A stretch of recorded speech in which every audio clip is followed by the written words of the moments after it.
Hi, Hey Drew. Drew. Hey, So I checked the pod email and there's nothing there. Like you didn't did you send the well, the reason I'm late was I stepped in a pile of dog pee upstairs That's on my, true. on my way down. Oh, Um, Ah. it did. It got bounced back at me. Maybe this is why we're not getting any mail.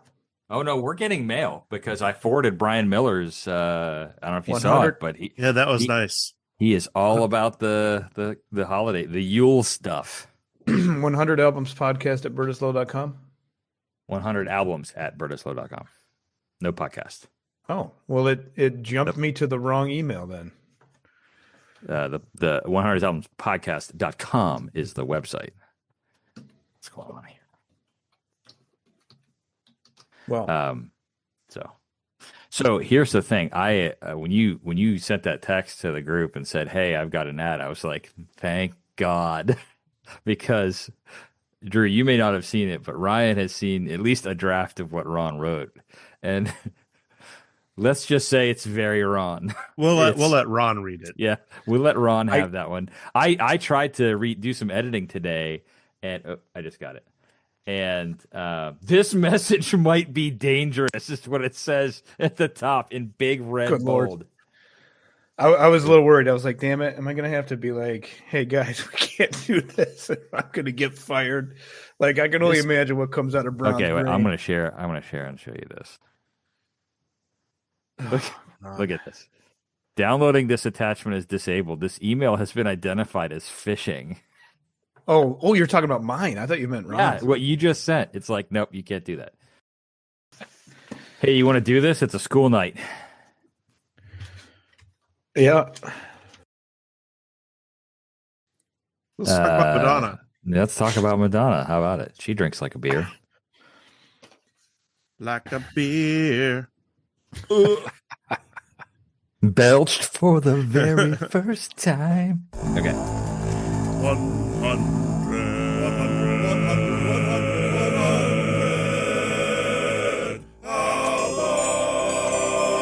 That's Drew.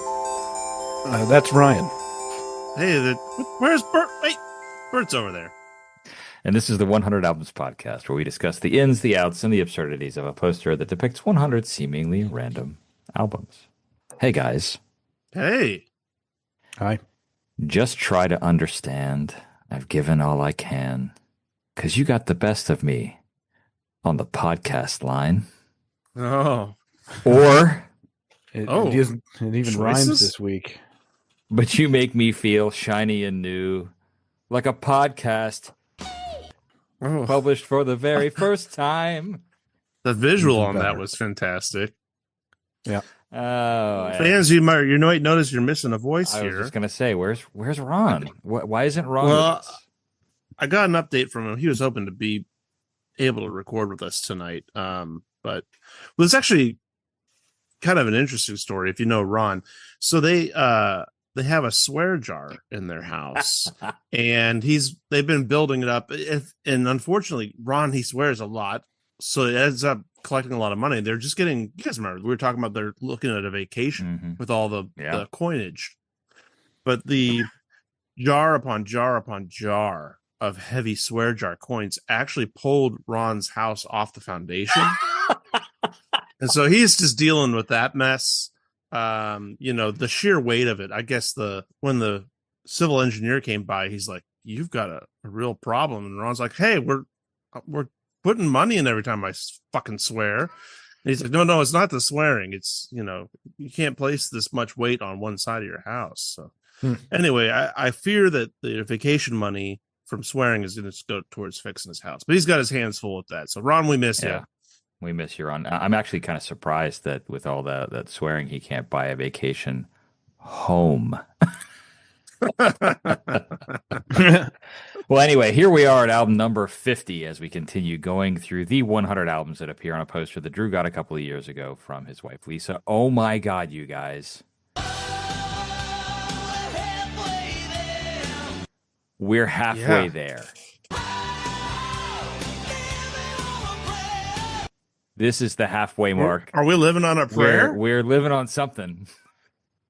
But we are. I feel like I should be checking them Yes. off as we go. You Well, know, we've already done that. well, We I mean, should yeah, put I it back up and scratched we'll them just off continue for throwing sure. darts.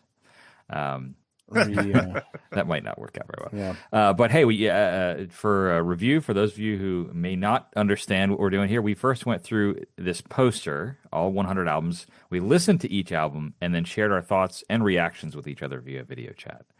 Once we were all done, we thought it might be a fun project to turn into a podcast. So let's get into this week's album, the halfway album, The Immaculate Collection by Madonna. Woo! Yeah. Vibe check, guys. What are your first impressions? Well, I, for one, am pumped that at the number 50, we get a greatest hits album. Cue Bruce McCulloch. I guess I should start with our greatest hits. Hey, greatest hits albums are for housewives and little girls. So here's the question, though. Is it a greatest hits album if there are new songs on it? I mean, it's a greatest hits album, yes, right? But there are also songs on it that were new at that time, right? Two new singles. Yeah, Yeah. exactly. So that kind To of help sell the greatest hits yeah, album. yeah. Greatest hits, But greatest hits plus. Yes. And what's interesting is we have other compilations on the poster, like soundtracks. Like we had The Bodyguard already. Saturday Later Night on, Fever, we'll do yeah. our Night Fever. But unlike those, this, because it covers such a, I know it's only 7 years of her career, but the whiplash of moving through it as a listening exercise really hit me in an uncomfortable way. Yeah. I thought you were going to say it hit you in the nuts, which is also an uncomfortable way. So, kind of, yeah. So I've prepared a statement. Wait, is it like, is this what you were crinkling on paper earlier? You literally. Yeah. I was trying to make sure I could read it. If it's going to be a statement. Go, let's hear it. It was my understanding that the poster represented 100 albums that are masterpieces, warranting the statement that everyone should listen to them.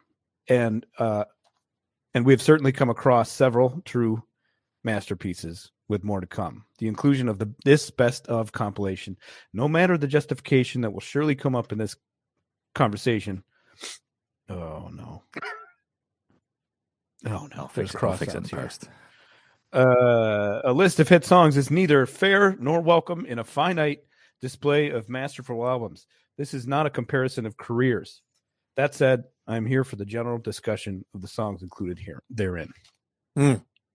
The chair now recognizes the gentleman from Kentucky. No.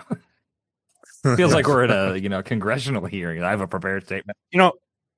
I'm not I felt like I should write something down only because I tend to ramble, and you guys know that. But yeah, listening to it, I'm like, I don't even have this isn't creating a modicum of conversation for me about what kind of a great album this is. Like, it's not. It's just even the soundtracks. At least you have the movie to talk about that they're playing the part of a full album towards. Yeah. I don't have any, and I'll speak to it later, but I had a good argument with ChatGPT on why this was considered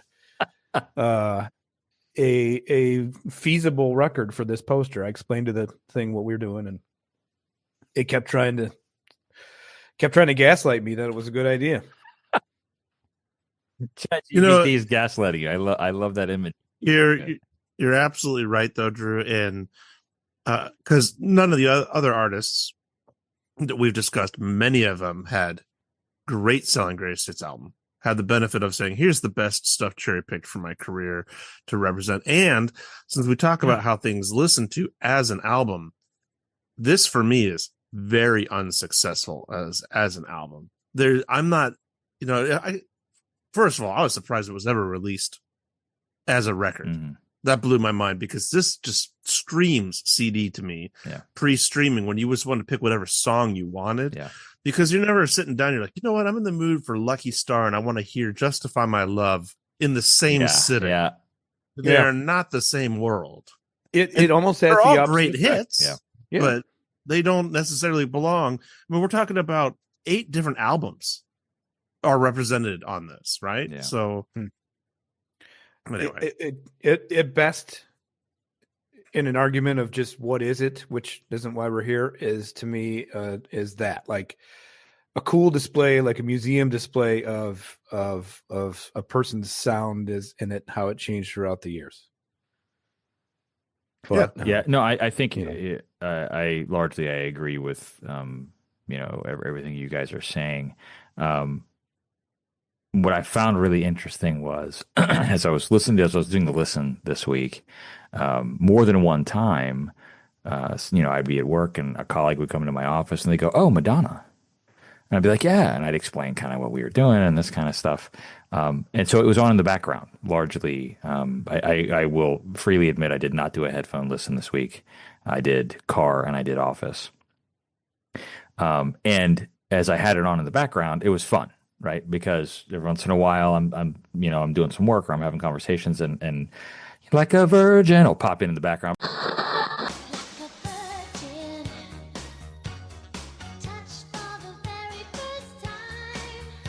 Like, oh, okay, I know Madonna. That's cool. I also had kind of forgotten about kind of her house phase. Some of the songs where she went through like some Detroit house kind of vibe and that kind of thing. Vogue.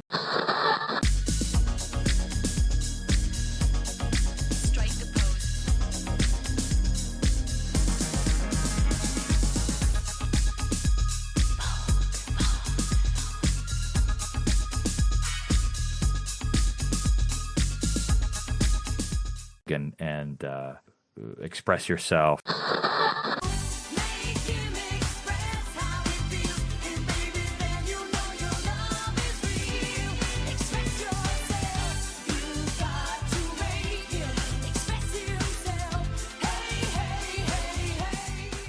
And a couple of the other songs. So the takeaway for me this week was I like Madonna. I like some of the stuff that she's done, the early stuff, the mid kind of career stuff. But all of that being said, as an album, if you sit down and try to do just a front to back listen, that's tough. And yes, there's no Ryan. I think you were saying how it doesn't perform well as an album, as a cohesive piece of art. It just doesn't really work. I understand what they were doing, right? It's greatest hits. They want to put all the big songs on it to sell more records, and we'll get to that later. It definitely sold records. Spoiler. Oh yeah, spoiler it did fine. But and I think that's what it is, right? Now we can talk later about why it's on the poster, and Drew can get frustrated. But so yeah, my vibe is I like Madonna. I like a lot of these songs, many of these songs. But as an album, the same. It did not work for me. So yeah, I will say to its benefit, and I mean, we haven't listened to this in a while. Yeah, is that what I know every song. Yeah. Mm-hmm. So like, and I'm sure you guys did a little digging. Maybe we'll get into this later, but she actually was a pretty heavy contributor to the actual songwriting of most of her music. Yeah. But yeah, well, we're belaboring a point here. Yeah. Yeah, I want to not forget to. I don't know if now is the right time, but I want to not forget to keep to bring up ChatGPT's points too. So if that finds a need to get in here, because it was arguing points. Its argument for why it's on the poster, for why it should be placed with these other. You know what? The moral of the story here for me, Drew, is that we don't need to do this podcast anymore. We just have ChatGPT do it. Well, and that's if you believe what it says. It probably could, because wasn't there a review of our podcast that came out before the podcast even came out? That's right. Who could forget? So, okay, you guys want to get into some background, and then we can kind of dive in a little deeper in a minute here? Okay. Background: Madonna Louise Ciccone was born August 16th, 1958 in Bay City, Michigan. She moved to New York City in 1978, so when she was 20, she had $35 and dreams of being a dancer. And she did that initially, but soon moved into music. She joined bands like Breakfast Club and Emmy before she went on a solo career. Her breakout solo debut single, Everybody,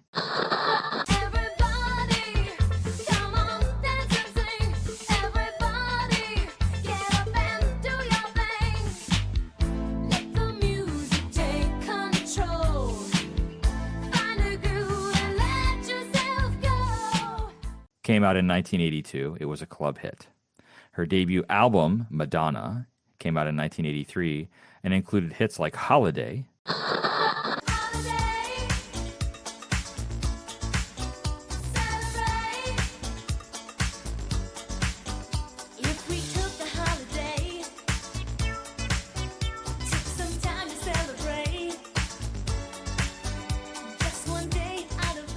Lucky Star,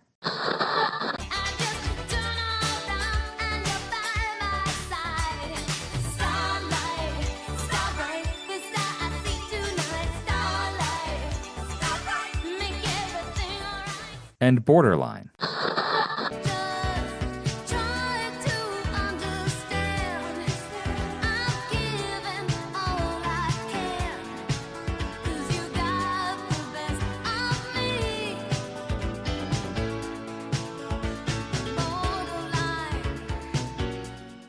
It was known for blending dance pop with some disco and synth pop, with that her edgy fashion and sex appeal.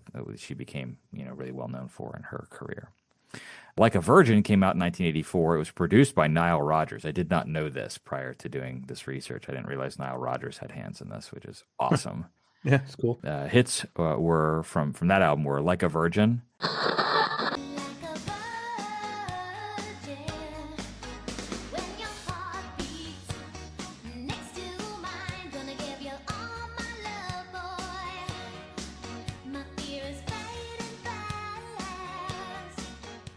and Material Girl.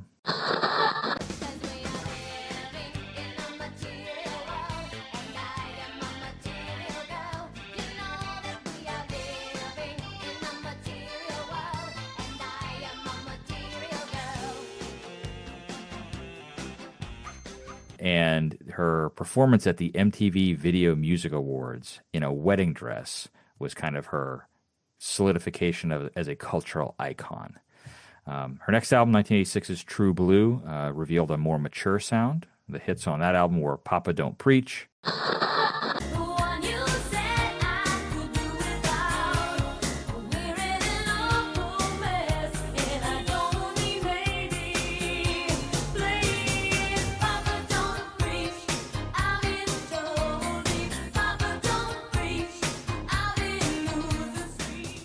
Live to Tell,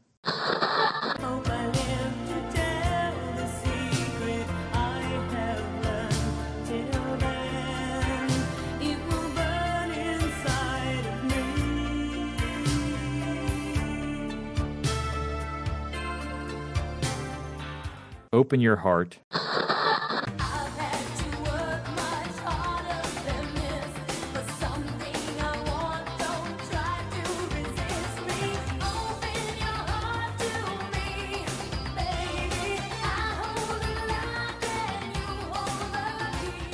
and La Isla Bonita.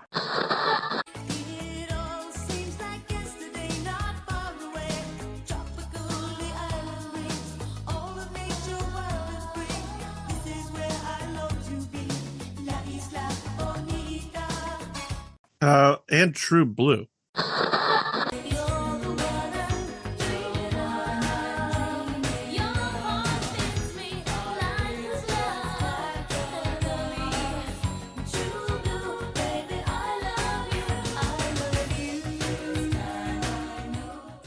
Did I not say that? I'm sorry.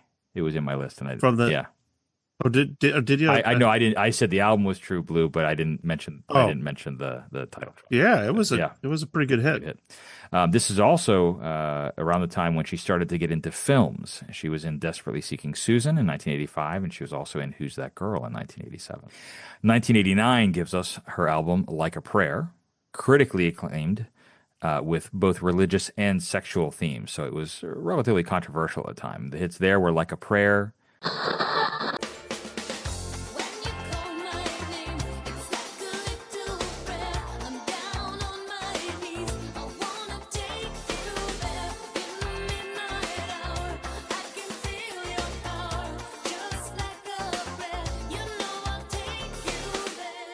Express Yourself,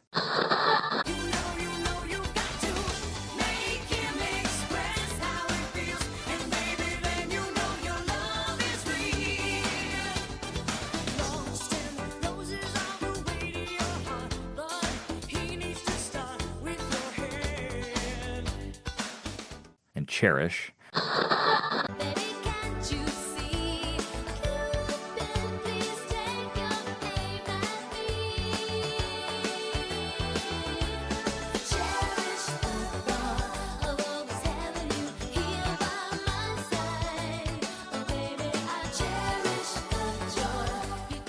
And she also collaborated with Prince on Love Song.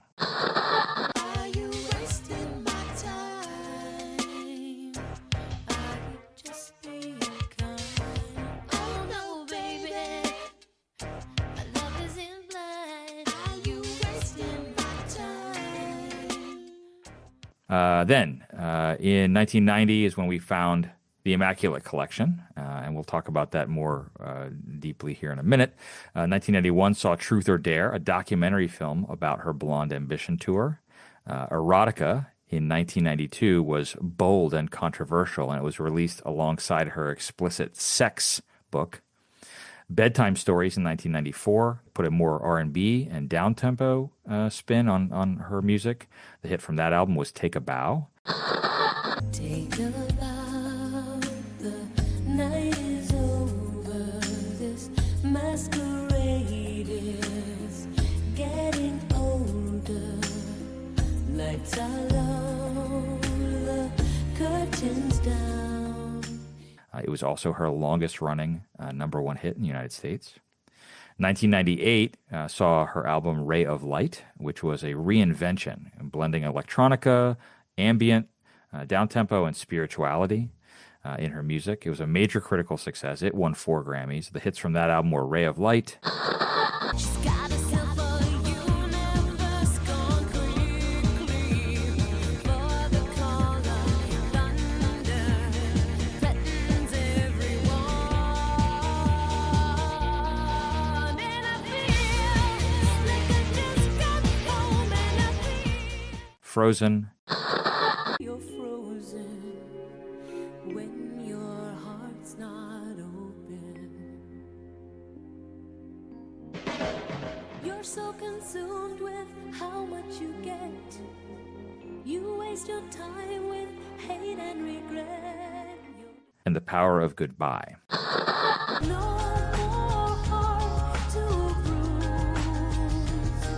There's no greater power than the power of goodbye.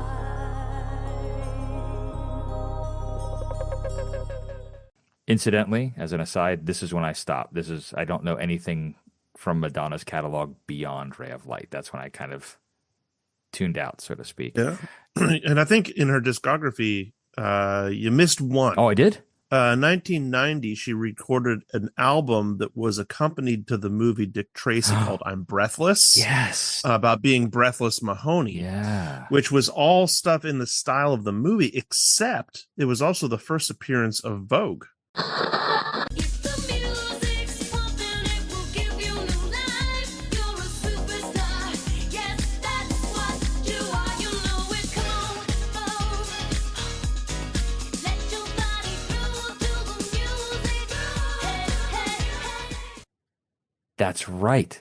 How did I miss that? Oh my gosh. Thank you, Ryan. I appreciate that. Yeah, that's because okay. I remember that being a big deal that she was in Dick Tracy. Didn't she date Warren Beatty for a while, I think? Yeah. Yeah. And Yeah. up through the premiere, and then Yeah. when they were done filming together, I think they were Yeah. not seeing each other as much. Yeah, so they lost touch.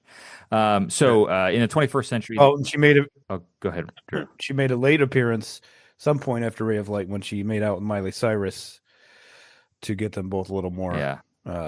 To likes to on remain that- to remain that day. relevant, probably to get some more likes. Yeah, Like you said, yeah. So in the 21st century, she went through a couple of reinventions. She did music in 2000. The hits from that album were Music. Hey, Mr. DJ, put a record on. I wanna dance with my baby. And when the music starts, I never wanna stop. It's gonna drive me crazy.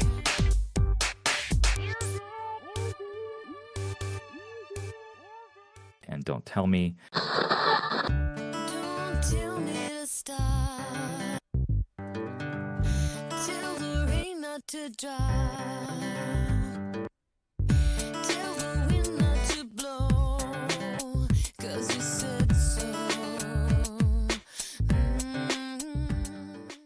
American Life in 2003 was more political and introspective. It had a mixed reception.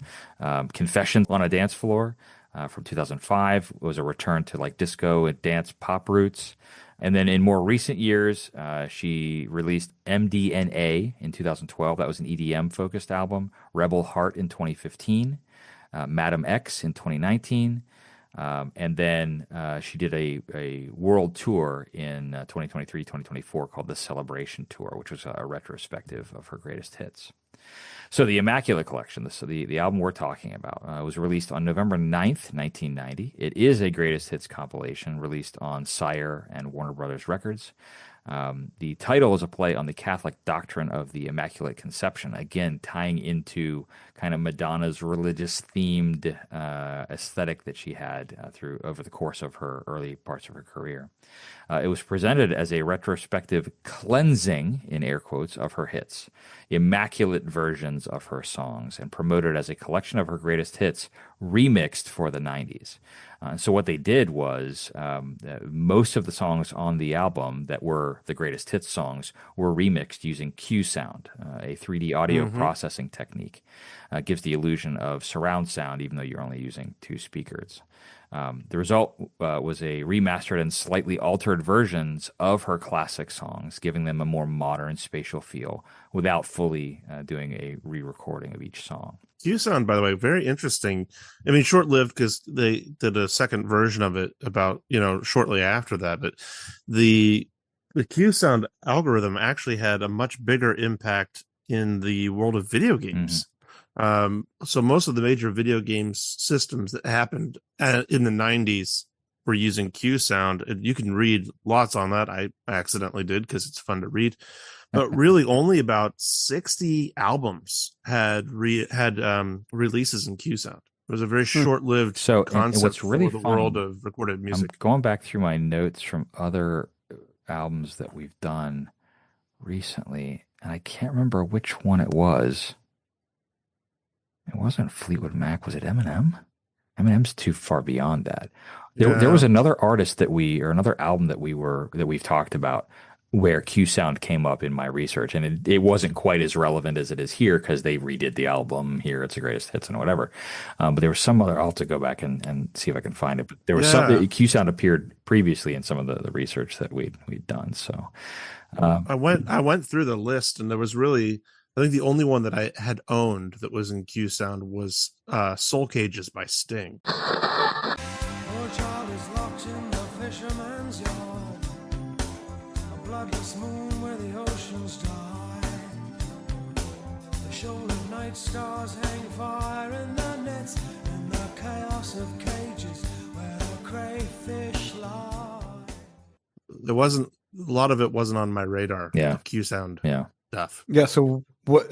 There were some reissues and stuff too. Is this to emulate the stereo field with less space for CD usage? Like, what was the point? We had already figured out. Well, it's the stereo quadraphonic beyond that at that point. So I don't know anything about my notes say that it gives the illusion of surround sound, even though you're not sitting with two-channel with audio. two-channel audio. You're not sitting in a room with literal surround sound. It's more of it gives you the feel of it. That spatial. But we had that already. This did it to 11. Okay. I received my argument. Thank you. So on this album, Madonna, Ryan, you had mentioned, did a lot of the writing and production of the songs, but Stephen Bray, Patrick Leonard, Nile Rodgers were original producers on some of the other songs, and they brought them in to help with the update of the songs. The new songs were Justify My Love. So now what? So now what? Wanting, needing, waiting for you to justify my love, hoping. And Rescue Me. With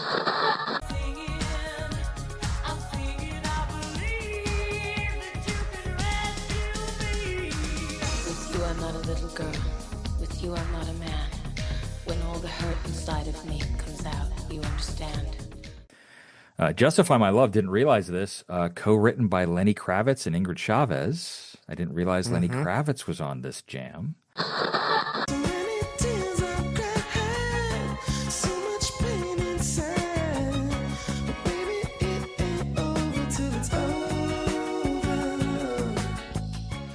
Yeah, you'd never see him doing something overtly sexual. I mean, never, right? I want to get away. Oh, I want to get away. I wanna fly away.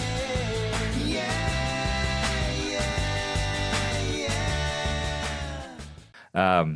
yeah. Rescue Me was co-written by Shep Pettibone. Both of the albums were released in 1991 and charted on the Hot 100. Justify My Love went all the way to number 1. It was controversial for its erotic video, which eventually was banned by MTV. Side note, did you guys see that MTV is shutting down a bunch of their channels? I saw this in the news just yesterday, maybe. So they've got MTV Europe and they've got MTV 90s and all this, like kind of these affiliate channels that actually do play music, shutting them all down because of budget and stuff. So anyway, thought that was interesting. Because of Madonna. Really. Because of Madonna's video for Justify My Love. I think they don't I'm want to pay Casey their ASCAP Kasem. fees anymore. So, Justify My Love, interesting. It was it's more of a spoken word kind of trip hop vibe, and was the first real taste of Madonna's embrace of that kind of ambient down tempo trip hop style of music. So, cultural and commercial impact. The Immaculate Collection was a definitive pop retrospective, setting a new standard for greatest hits albums because of the way they used the Q sound to kind of update the original recordings. It served as a transitional marker kind of in Madonna's career, where it was kind of closing the chapter on her 80s era and then opening the door to the kind of the different ways she was going to be expressing herself in the 90s. So it performed really well commercially, which we're going to talk about in just a second. It went to number 1 in the United Kingdom, in Canada, Australia. It was certified diamond in the United States. The Justify My Love scandal, the MTV ban, boosted her notoriety and visibility. In the charts, in terms of albums, it is not her highest charting album. I found this to be really interesting. 1, 2, 3, 4, 5, 6, 7, 8, 9. She's had 10 albums go to number 1 on the Billboard chart. Then the Immaculate Collection, along with Rebel Heart, Ray of Light, Evita, and Erotica, they all went to number 2 on the Billboard chart. But the Immaculate Collection went to number 2, but spent 148 weeks on the Billboard 200 chart. That is the longest any of her albums were on that chart. So that's 2.5, almost 3 years, right? So that's pretty substantial. In terms of record sales, this is her highest selling album. Top 5 for Madonna: 1998's Ray of Light sold 14 million. 1989's Like a Prayer sold 15 million. 1984's Like a Virgin sold 21 million. 1986's True Blue sold 25 million, and the Immaculate Collection from 1990 sold 30 million albums worldwide. I'm gonna take a sip of water and take a breath. What else did I miss, guys? Well, no, I don't know if you missed anything. Well, I clearly missed some. I missed Dick Tracy. So one of the things I find fascinating about her career, and this collection does show that, is just how many footsteps she places in other genres. And I never really thought of her as leading any charges on particular genres, but I do feel like she found what was the morsel at each given moment that was working and made a really successful version of that. This I feel like was also backed up by, I always bring up major labels. I'm not going to read any quotes from the book Major Labels, but for those who have not read the book, and you all should, it talks about 7 different labels of music. Madonna comes up in 5 of those 7 labels. She's in the chapters on R&B, hip hop, punk, dance music, and pop. So she really did kind of go everywhere. you know. Drew, you made a face with punk there, but Am I that transparent? well, you know, she was in the Was punk that with scene when she Cherish? first went to New York, and her clothing choices, the gloves and the torn clothes, and this actually all came from her reinterpretation of punk, which is pretty interesting. You know, my wife and I talked about this a lot, and I really wish she would have joined us tonight, but this is past her bedtime. So, but that wasn't the only reason she gave me for not joining. But she, she's the opposite of me. She doesn't want to be heard in the venue like this. But anyway, she had a lot of good points, and it was directly about that because her age is right when Madonna was coming out with that look, and you know, if she filtered that look into mainstream popularity, I totally get it. I see it. I see the cultural iconography that she created and was for that, because my wife's feelings about Madonna, and it stopped. It, like we've talked about at a certain point of your life, when whether you start having kids or whether you move on to some other thing, she cuts off at a certain spot of Madonna's trajectory right about when I stepped in, because of our age difference. And so it's very interesting. We both have two Madonnas that we know from our formidable youth era, and that's what she talked about the most was her fashion, and well, she loves that album. What's the second one there with Borderline on it? That's the first one. That's the self-titled. Yeah. Okay, that's her number one. And so, you know, that's what she sees Madonna as, is that with the gloves and the hat. And I remember that look too, but of course it wasn't right at our time. But yeah, I get it. She bleeds into all those categories, I guess, is my long drawn out point here. I definitely, and I've got nothing against her. I mean, her music has driven, I mean, how many years were we paying attention where she wasn't on the table, you know? And that was later into her career, and it lasted for a long time, and she's got longevity like very few people do. That's for sure. And you can't deny that. Although I think the Immaculate Collection contains most of what most people know of her, but you know, I read an article by James Rose on the Daily Review that was talking about the impact of this collection on its 25-year anniversary.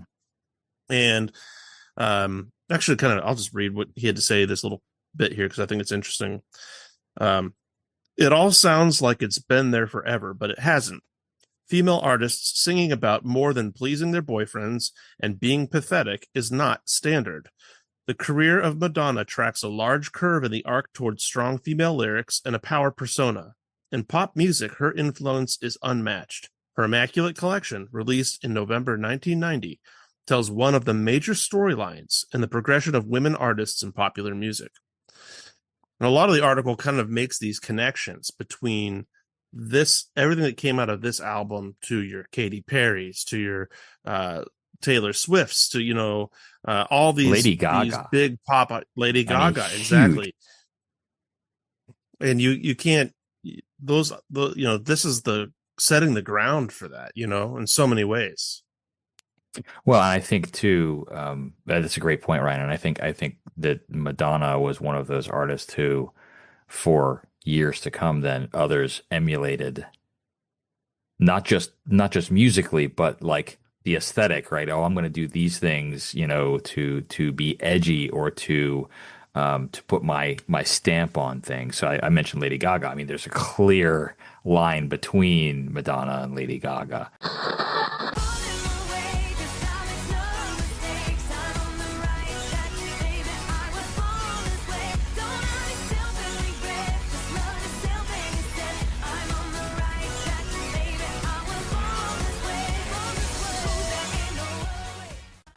There's a clear line between Madonna and Miley Cyrus. I can live a lie running for my life. I will always want you. I came in like a wrecking ball.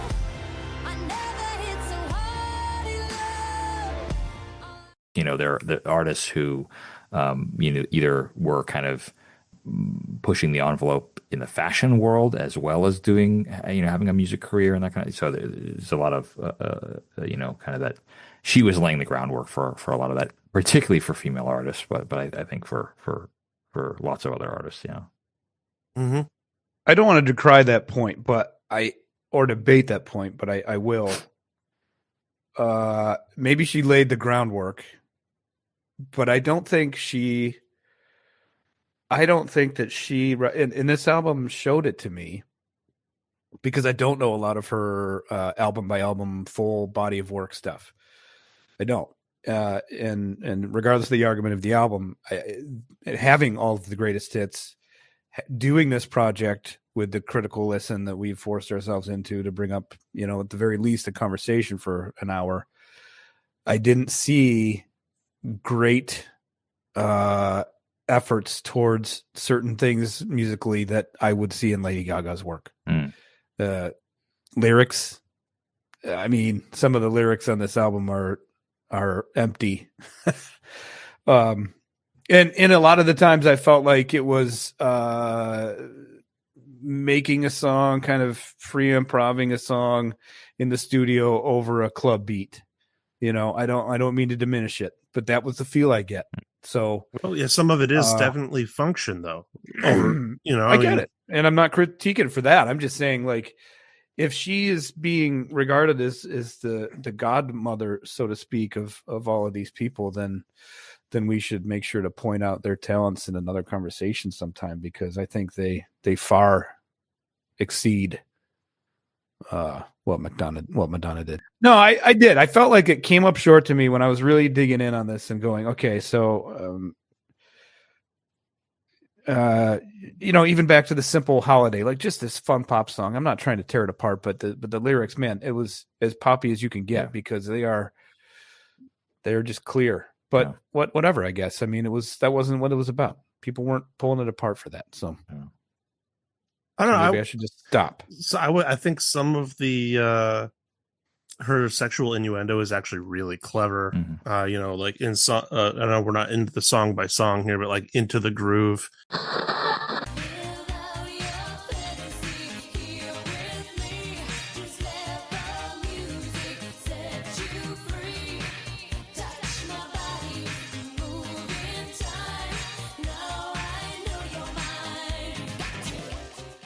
Has some really smart choices. The risqueness, obviously, of like a virgin.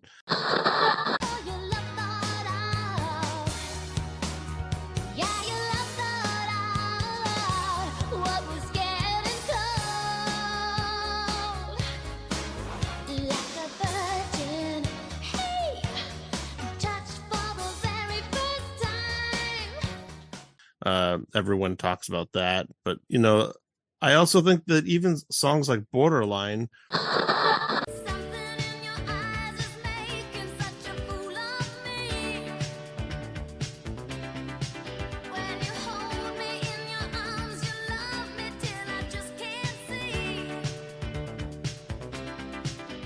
which sounds like just an 80s on the floor dance song, the lyrics aren't really so great. She's like, you make something in your eyes is making such a fool of me, right? It's not like I'm not having a good time. You're like pushing me to like a limit I'm not happy about. This is kind of the spirit of this song. Yeah. That's another thing I have that bugs me about Madonna is the continual leaning on the sexuality and et cetera, et cetera. And I mean, that's what everybody, that you can't have a conversation about her without bringing that up. And I guess why? Like when you go so hard on something that's not part of your creative process. But it is. I was just going to say, but I would argue that it is. Yeah. Not musically, maybe lyrically, she's trying to think of different ways to talk about doing it, but no. Well, but I would say the other thing to keep in mind, Drew, is that she started as a dancer, right? And expression in the form of dance can be, you can be doing the Charleston. You could be wait. I gotta get the dance out of here and just get back to the lyrics and the sexuality from Drew for just a second here. This was the 80s. Are you gonna say the same thing about pour some sugar on me?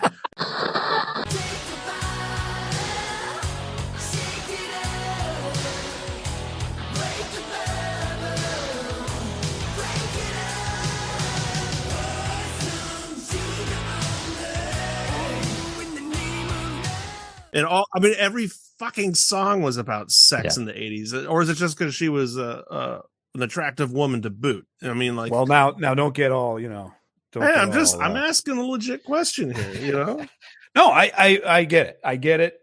This is what we did then. Blah. By the way, I've never commented positively on Def Leppard's lyrics, but I mean, even go back to the Rolling Stone, with Brown Sugar.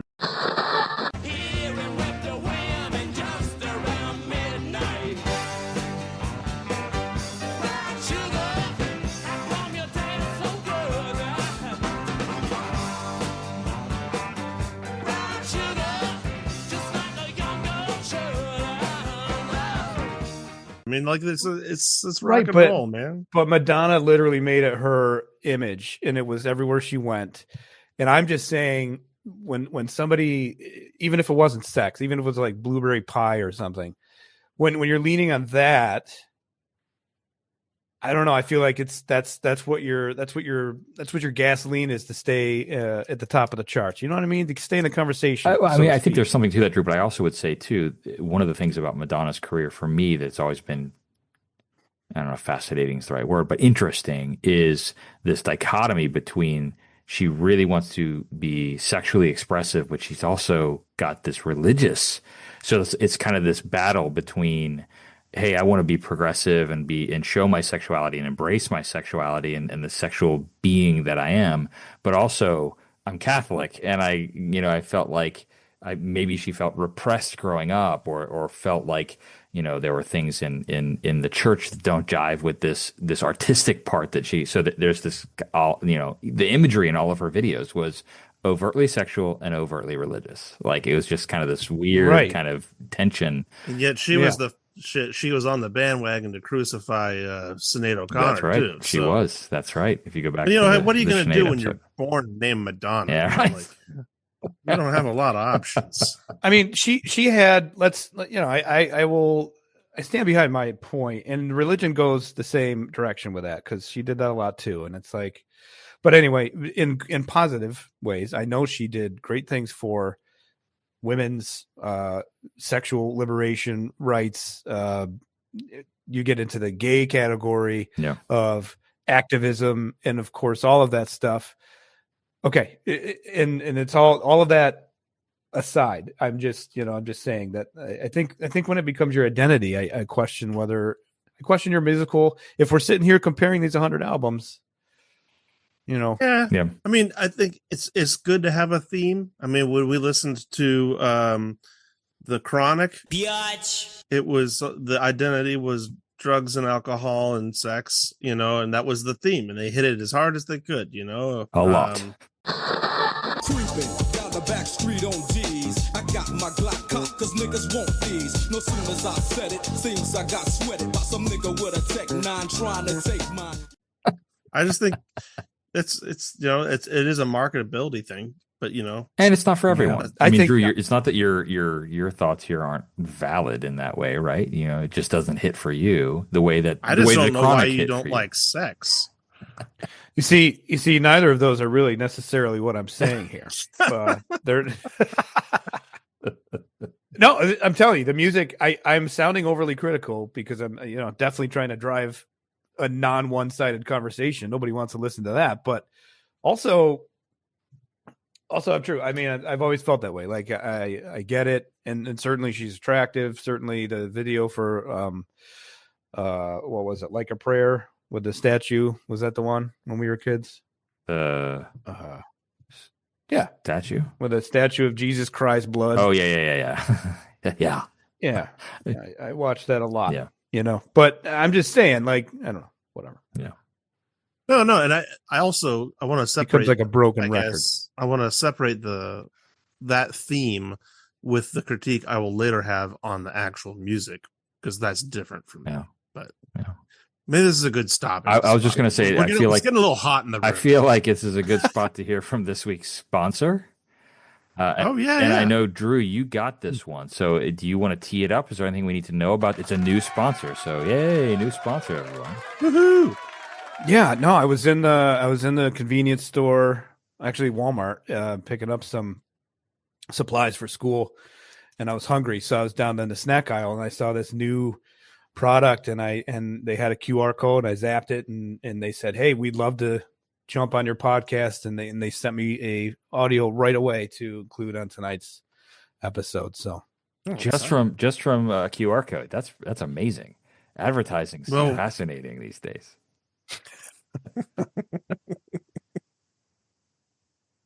Hey, are you tired of popping a chunk of minty gum to freshen your breath before talking a little too close to someone else?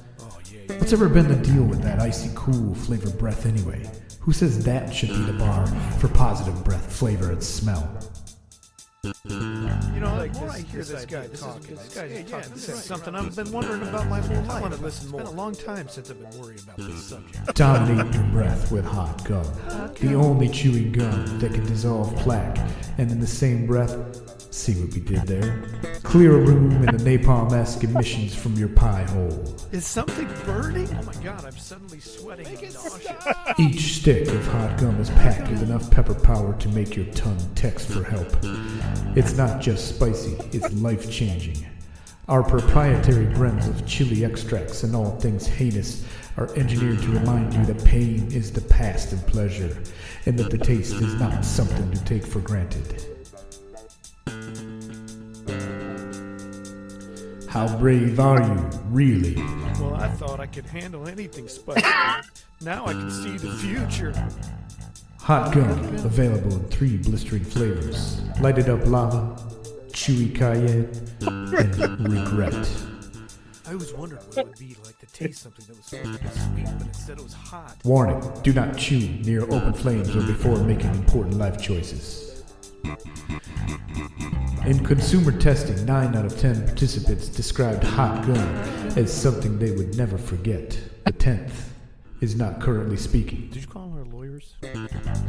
Hot gum, feel the burn, taste nothing after. Chew responsibly. Prohibited in 50 states. Oh my gosh, that's amazing. I feel targeted. I think I'd buy that. That's awesome. I really, what would it? I got to try it. I didn't have the money to buy it, but How expensive was it? I mean, I imagine with all of that. it was like $7.95 for a 6-pack. And you don't mean you mean $795. Yeah, I was there for Expo markers, and that was all of my budget would allow today. But wow, I mean, if you think about like a chicken wing flavored gum, delicious. I know where I live. That would sell. Well, clearly it might begin now that it's in town. So that's they make a good point. Like, why did mint become the default? Yeah. Like I'm not a fan of cinnamon gum. I never really because it wasn't hot enough. Yeah. Maybe not. And I feel like it makes my breath worse. I feel like this there's a sexuality to the commercial that seems to really work with this episode. Okay, it was there could be a little too much reverb. Maybe that was one. I want to know who the bass player was on the ad too, because it definitely had some good slap vibes there. So I thought I still had it queued up over here. I guess I didn't. Well, hey, thank you to Hot Gum for their generous sponsorship of this week's episode. Yeah, I'm glad to have them aboard on our list of. It's growing list. I mean, it's getting it's a long list of sponsors now. Well, we are on more episode 50. Yeah, right, halfway through. So, all right, guys, time for the good, the bad, and the ugly. On the re-listen, what's striking you about the Immaculate Collection? What is good? What is bad? And what is perhaps a little bit ugly? I think from a songwriting perspective, a lot more of these got stuck in my noggin than I thought they would. Live to Tell. Hope I live to tell the secret I have learned. Till then, it will burn inside of me.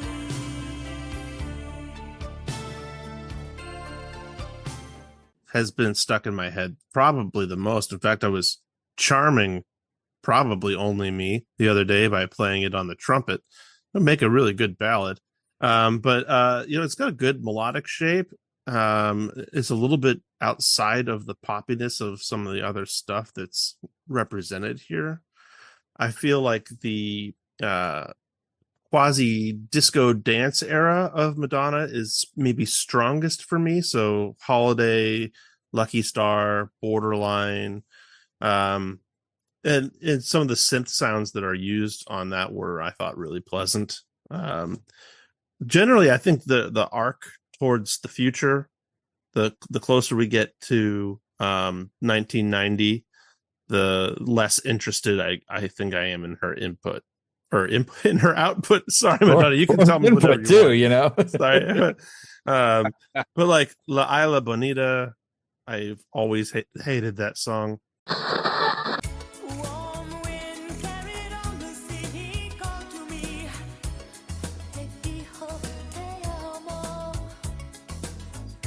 I prayed that the days would last, they went so fast. Tropical, the island breeze. Did you really? Even when it came out, I hated Really? that I song. find it just catchy. I don't know. If I like it or I hate really it. like that song. Yeah. Although I do quote it a lot because like sometimes I'll wake up hungry for breakfast. I'm like, last night I dreamt of some bagels. Well, you know, But- and it had that total cliche acoustic guitar. Yeah. All those little riffs Mhm. going. So the very first cassette I ever purchased with my own money was Weird Al because it had Like a Surgeon on it. Now I'm trying to avoid. Yeah, I'm trying to avoid a malpractice suit. Hey, like a surgeon, cutting for the very first time. And I actually listened to an interview with him recently where he said that it was so much easier to be Weird Al then than now because everyone had agreed what the hits were. Mhm. So if you made, a mock of those hits, everyone would know what you were doing. Yep. But today, There's it's too so much splintered. more. Yeah. But yeah, so Like a Surgeon was a big hit for me as well as Like a Virgin. And then I think, the other good for me is just it's interesting that because we all lived through this entire process of every song on here. Yeah. And it's kind of interesting sort of recapturing my youth in a listen for different stages of my life, like the difference of how naive I was probably dancing around listening to Lucky Star versus looking at my friend's album cover for Like a Virgin. I mean, they're all very different experiences. Yeah. Papa Don't Yeah, Preach, they were all big hits Yeah. in both on the radio and in school functions and all Mhm. those things. Yeah. In a way, she's like a second mother to us all. Yeah, well, she's like our Madonna in that way, isn't she? Yes. I'm with you almost 100% of the way there, Ryan. It's like listening to a soundtrack of my youth. I mean, for example, you mentioned Open Your Heart. Surgicality aside, that was my roller skating jam. Rainbow Roller Rink in I forget exactly, Enola, Pennsylvania, someplace that me and my friends used to go roller skating. Big Time by Peter Gabriel.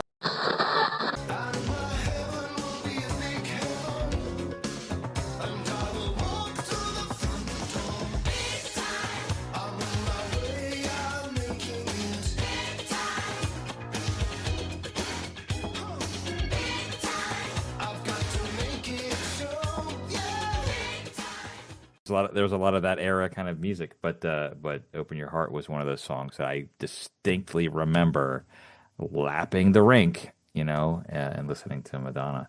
Holiday, Lucky Star, like these, that her early output is just that. I remember that, being on the radio in the car or on a friend's radio in their house or whatever. And so I have, I think, an overly positive association with a lot of these songs, not necessarily because the music's good.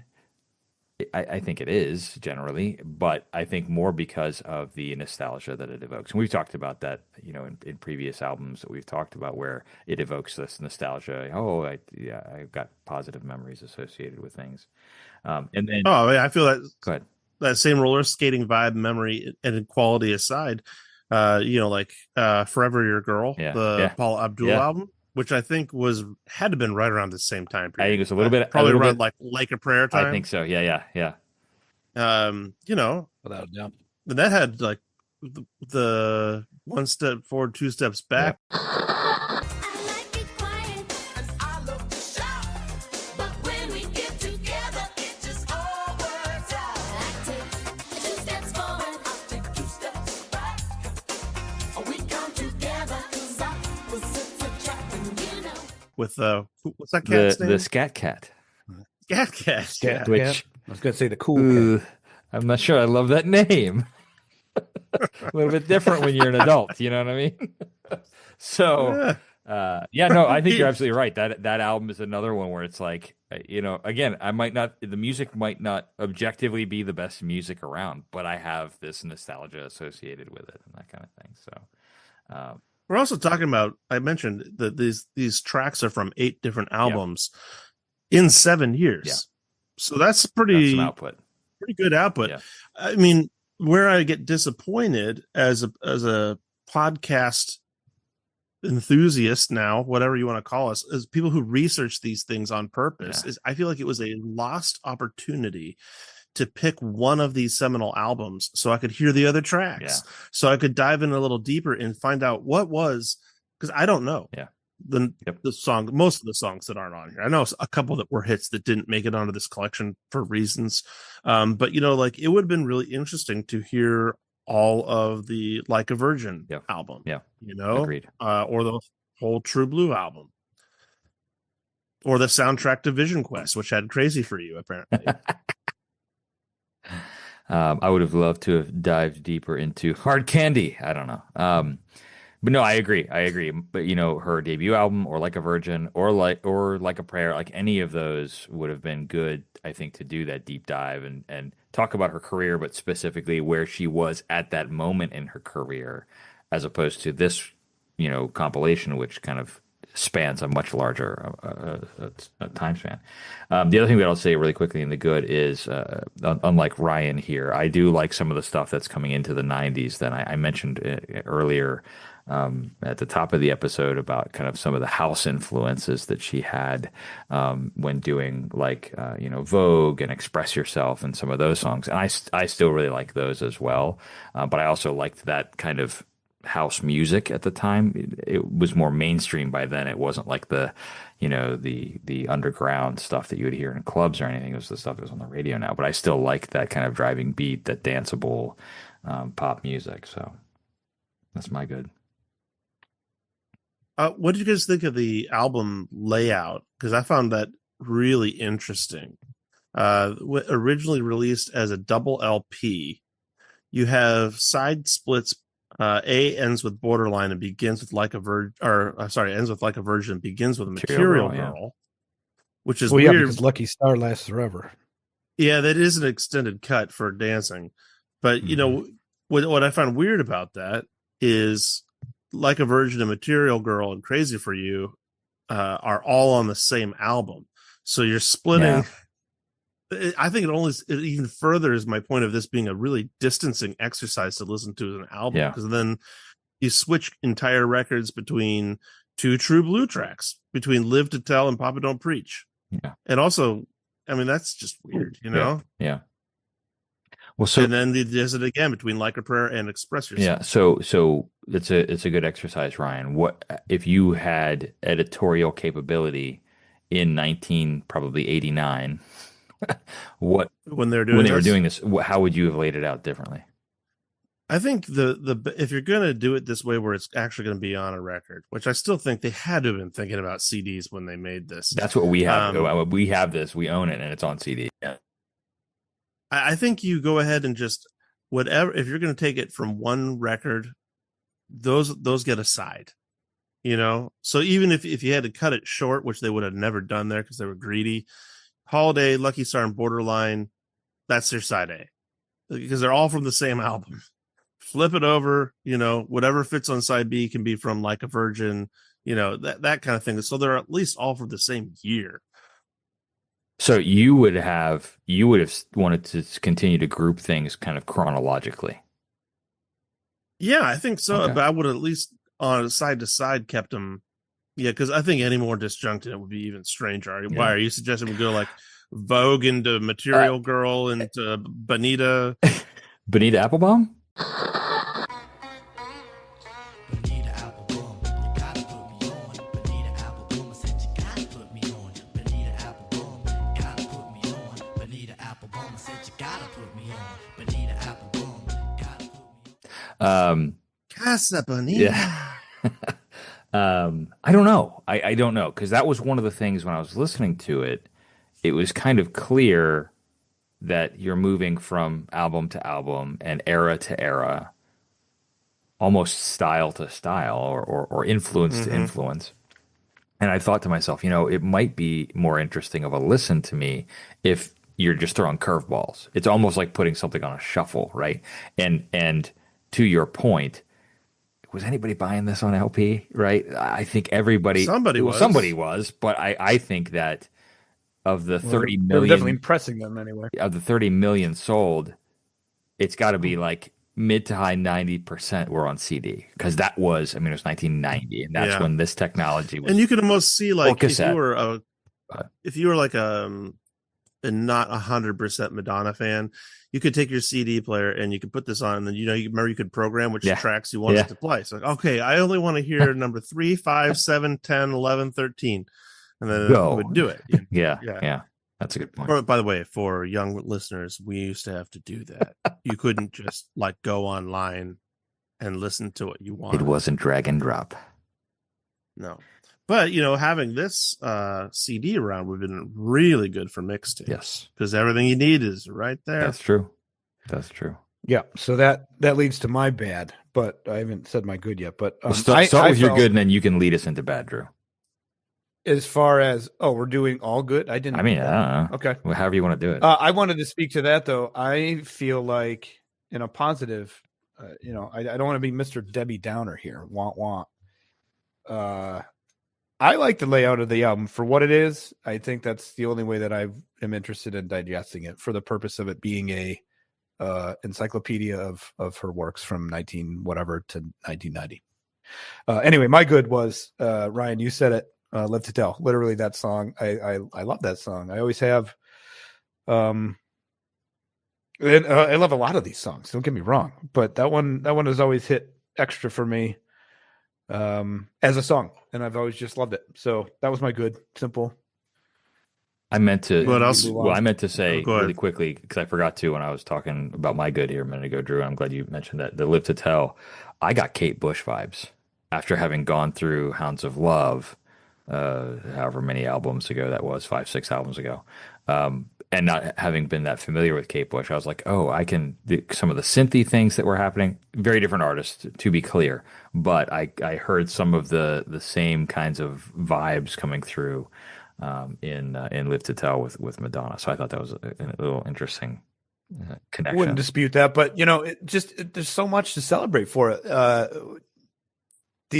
Like you said, the synths are fantastic. That the synth riff, like ding ding ding, and then the guitar ding ding ding ding ding ding ding ding.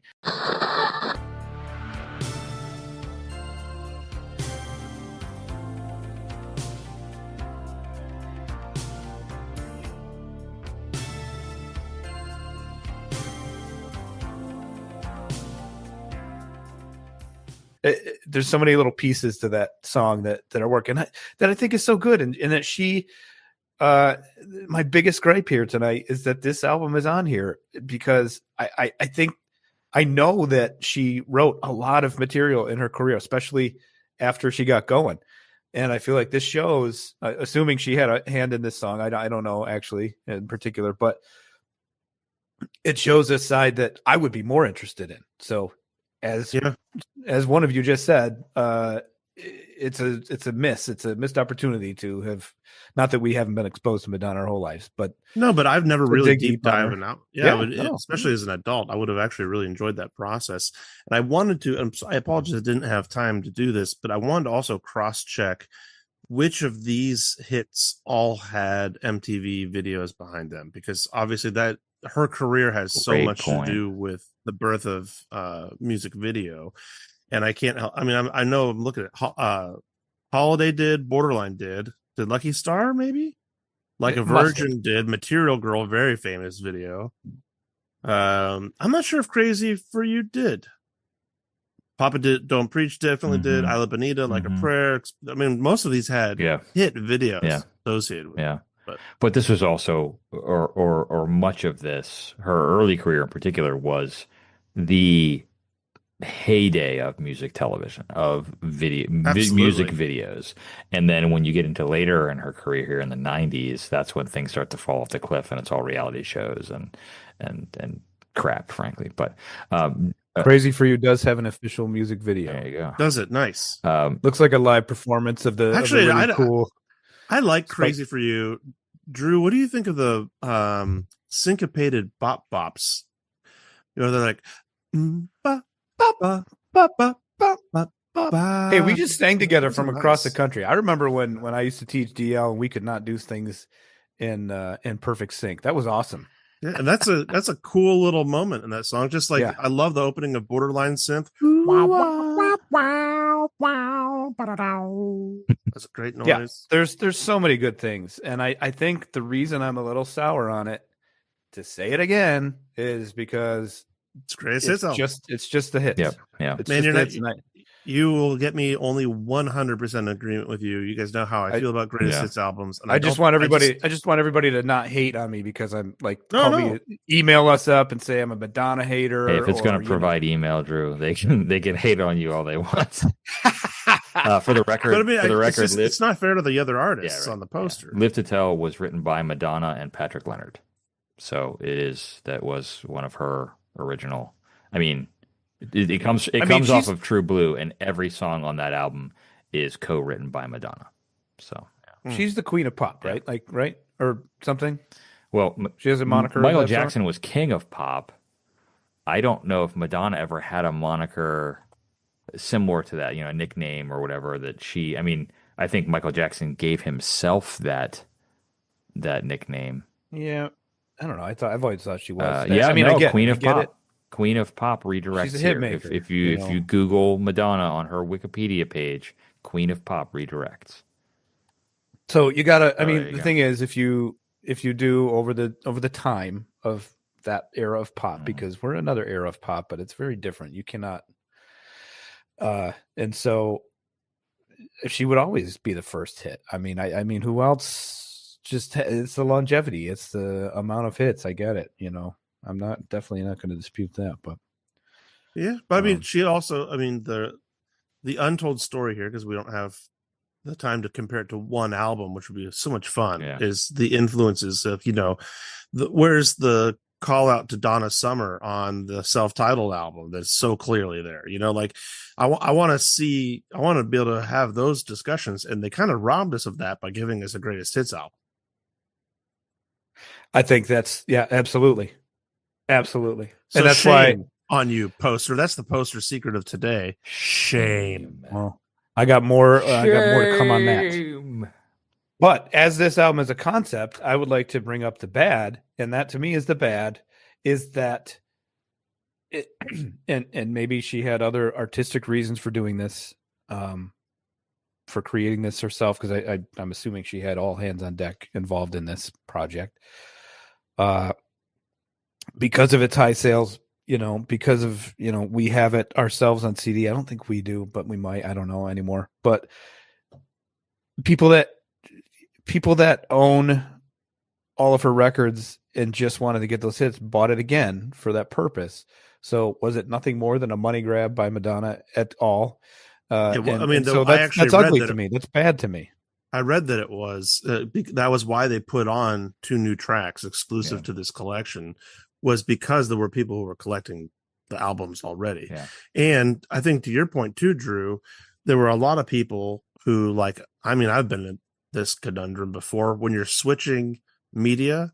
So they were already collecting all the cassettes or the records of her albums and were now getting into CDs and didn't want to have to maybe buy those again in a new format. Here was an opportunity to kind of summarize the things that they've already collected on a CD, Yeah. you know? And all the other songs can go to hell. Or Yeah. you could burn a Yeah, CD. I mean, you know, just saying. Because usually, you know, Not or many times, I 1990. shouldn't say usually, many times artists aren't in control of these. I mean, how many greatest hits did they make about Neil Diamond? You know, like, and he had nothing to do with them. And so, I guess if you're running the ship, you get the profits. Well, as Bert said, though, and I'm not sure if this was said just to sort of quell the arguments of folks like you and me, but that it was also a saying goodbye to the Madonna of this era. Yeah. It was a collection of this. This is chapter 1. We're moving on to something different. Yeah. I accept that. Maybe. But I also think that money was a big part. Yeah. Yeah. Isn't it always? Yeah. Okay, results and ratings time, guys. Wait, No, ugly. I'm sorry. Oh, you didn't. Oh, you got more ugly. Let's hear it, Drew. Justify, my love, to me is ugly. It's a dance track when she's just free rhyming commentary over it. That's all I had to say. It's so of its time. Yeah, it really is. It really is. It is. You know? It is. It's totally. Actually, Like, I wrote you're this talking to- down about Listen, Justify like they call My it Love. ASMR now. The kids, you know, I wrote down makes me appreciate Massive Attack more So right? that's because funny. it's so much more innovative. That's funny. It's I in the intro. I almost did. I wanted to do like wanting, needing. I bailed on that one. So Here with you. I want to kiss you in Paris and listen to a podcast. Come on, I was like listening to it, going, "Wait a minute, do people actually memorize these lyrics and sing along?" Like, I mean, what? Oh, that would be a What do you do with karaoke it? slammer. I kind of want to now. I just want to Hilarious. sit up there. Oh, that's oh great. man, That's great. That would be epic. Absolutely epic. That would be great. Drew, did you get your ugly out? Is that good? I did. That Okay. was it. I just had to make that point. All right. Results and ratings then. Ron's not here to give us a score, so we'll have to. let's give him one. I think he's going to give it a 9. 3. Oh, I think he doesn't like this. I think he owns it on vinyl and CD, Wow. and he can't defend And he himself. can't so defend it must himself. be So there you true. go. He gave it a 9.5. We'll get his official rating later, folks. I promise. I gave it. I want to check. I feel like that's too high. I don't feel like that's the right score. Uh-oh. Hold on. Be truthful, Bert. I got it. I'm going back to the original document here. Madonna. Oh my God. I gave it a 6.5, which I thought was too high in the moment here just now. Drew gave it a 6, and Ryan, you gave it a 3. Our average then was a 5.17, and that put it at number 68 out of 100 albums on the poster. So, second chances, guys. Would you change your score? I'm a yes. Well, it sounds like you would. Yes. So what do you got, Bert? Yeah, I think I'm going to go down like a 5.5. It's good. I mean, the songs are good. I like the music, but the format of the greatest hits album, like we've talked about kind of ad nauseum, just doesn't work for me. So that hurts the rating, in my opinion. If this was, I would imagine if we had been given the opportunity to talk about Like a Prayer or talk about True Blue as an album unit, I would have a much higher score. But I'm going to say 5.5, so I'm going to knock a point off. What do you have access to all the scores? Yes. What did I give Bodyguard soundtrack? You gave Bodyguard. Oh, Where is there it? we go. Oh, here it is. You gave it a 3. Exactly the same thing you gave this. Okay, then I have to give this a 2.5 2.5. Okay. because I have actually listened to the Bodyguard soundtrack since that episode, largely in part to my wife buying it for me. That's funny. spite. But I Forgot will. about that. I like these songs. Yeah. I'm never going to put this on. I'm not going to. I'm actually interested. I may pull up one of her albums this week just to see what they sound like as an album. But it was actually a very unpleasant listening experience for me to be whipped around through decades and different sounds that I did not care for at all. So I'm going to go down to 2.5. Okay. Drew, how about you? Sitting at a 6 right now. I'm gonna make a avalanche here. Uh-oh. I was filtering through my through that whole spreadsheet there, and I was confused, but I finally figured out my issues with this being a greatest hits record presented as an album against all of these other albums that we're talking about as albums makes me have to literally disqualify it, and I have to say 0.5 below Tim McGraw, off the chart. Oh, So 0.5.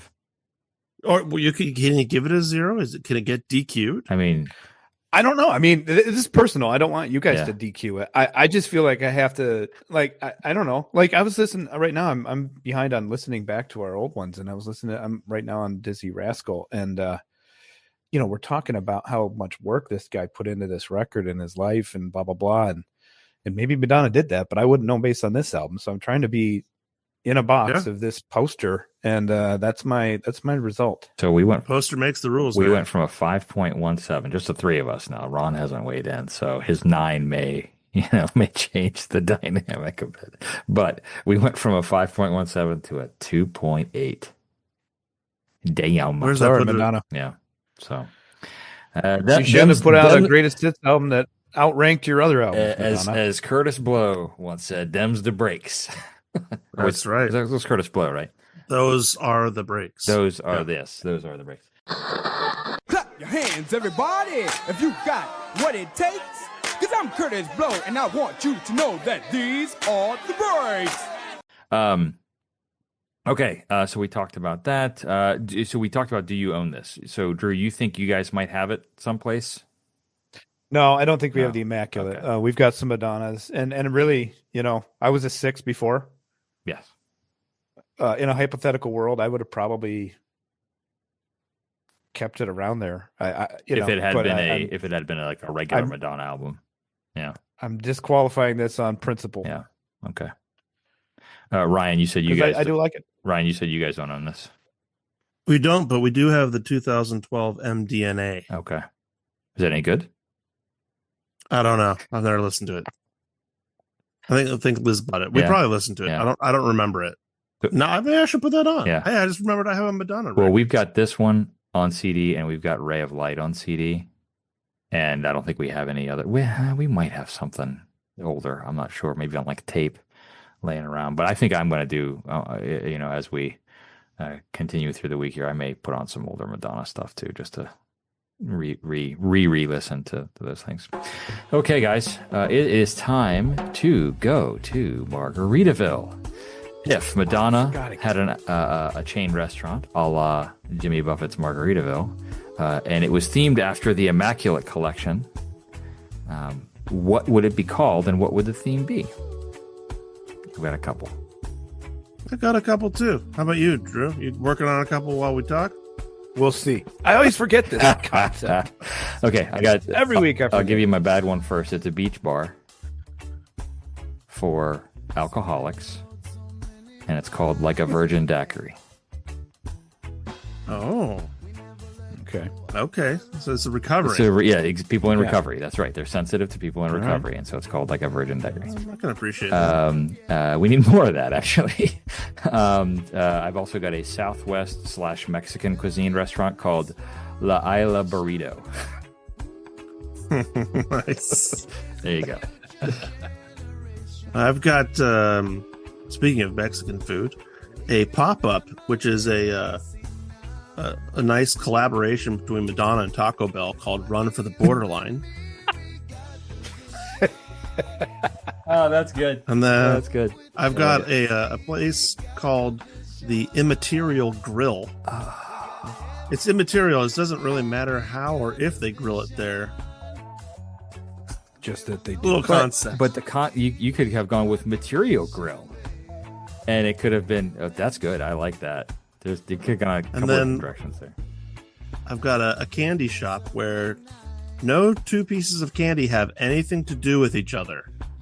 And it's called the Immaculate Collection. That's funny. That's funny. I like it. How about it, Drew? Did you come up with anything? It's called Border Swine, and you are all pig farmers, and we have very marked off territories. And when the pig hits, you have like electric fence on your border, and when the pig hits it, it zaps, and that's your dinner. These places that you come up with are it's such an insight. Obviously, this is a Ron inspired. I was just gonna say it's like it's next to the Pignata place. Love it. Yeah. Okay, guys. Closing Wow. closing thoughts, additional takes, or anything we forgot. I just want to say, for what it's worth, the ChatGPT's argument to me was that Madonna lived in single land. And so I'm saying this because it's actually relevant and interesting. Madonna lived in singles land, and therefore this is an accurate representation of her body of work because she was interested in singles. But it's still a representation of her body work, not an album. So I maintained that argument throughout our discussion. So by that logic, then on the poster, instead of Abbey Road, we should have had Past Masters Volume 1 and 2. That's what I said. I'm Yeah. like, this could be said about it could be said about anybody. And said, yes, you're right, but da da da da da. And I can't accept that as an argument. But that was a very interesting point. That if she did live her career that way, well, then what's in the rest of her records? First of all, Yeah. but anyway. We were all born before the first album here, so if we would have been out of shape then, at least we would have been pre-Madonnas. It's true. I think this was a good I'm glad this was on the poster. Just to talk about- it threw us off. It our does, game. and I'm not sure if any greatest hits album could work for me on the as related to the poster. Yeah. I'm not saying that some of them aren't enjoyable to listen to. Yeah, but it's all. But this one's also not enjoyable to listen to for me. Yeah. But Yeah, but putting Madonna below Tim McGraw hurts. I'm going to feel that for the rest of my life. Thanks, I'm trying- poster creator. now I'm trying to imagine like if there was a Miles Davis Immaculate Collection and you had like stuff from Oh wow! Birth the Cool Yeah. mixed up with like Perfect point. Sketches of Spain. Bitches Brew. Yeah. Yeah. Wow, That'd that be would a be weird weird. record. They talk about That's what I was going through. whiplash. Like, I mean, tonal whiplash. You know what I mean? Yeah. Running around. yeah. But we're not to Miles yet. Yeah, Sorry, we're not there yet. That's miles away from now. Okay, guys, let's bring it on home. Now, listeners, please go check out the Immaculate Collection by Madonna and let us know what you think. What did we get right? What did we get wrong? You can write to us at 100albums@bertislo.com. That's 100albums at BERTISLO.com. You can check us out on Instagram and or Facebook at 100albums podcast, or our website 100albumspodcast.com, where we've got a new link to SpeakPipe. You can go and leave us a voice message. And hey, leave us a voice message, give us your thoughts and reactions, and it might get used in a future episode. Check that out. That'd be incredible. Speakpipe.com/100albums. So What will they think of next? I know, right? It's crazy. Please join us next week as we chat about Pain in My Heart by Otis Redding. Until then, we'll see you next time. See you guys. Toodaloo. Later, turkeys.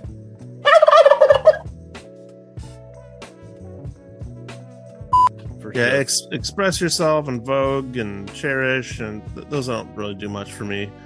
Open your heart. It's okay. It's a little surgical. Interesting. Like a version. Just got to gloss straight past that, right? Yeah. Yeah. Then we should make sure to point out their talents in another conversation sometime, because I think they far exceed what Madonna did. I called her McDonald's. I thought you were going to say McDonald's there for a minute. I was like, I'm hungry. Give me some chicken nuggies.